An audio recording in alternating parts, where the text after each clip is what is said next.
tunapokuwa kwenye changamoto, tubadilishe kufikiri kwetu na kuwaza kwetu kwamba Roho Mtakatifu, ama tunapokuwa tumeokolewa, hatupaswi kupita kwenye changamoto, hatupaswi kupita kwenye magonjwa, hatupaswi kupita kwenye dhiki.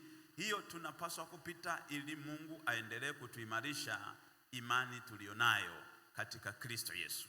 Kwa maana hiyo sasa tunapaswa kuelewa, ili kuondoa mtazamo hasi kwamba tunapokuwa tumeokolewa sisi si sehemu ya mapito, si sehemu ya dhiki, si sehemu ya njaa, si sehemu ya umaskini. Hapana, ni sehemu hiyo. Ili ukiingia kwenye sehemu hiyo, Mungu anatumia changamoto hiyo kukutoa hatua moja kukupeleka hatua nyingine kiimani, ili jina la Mungu liendelee kutukuzwa. Ni sawa na mtoto mdogo. Unajua sisi imani yetu tulionao ni sawa na mtoto mdogo anapozaliwa. Anapozaliwa ana stage mbalimbali.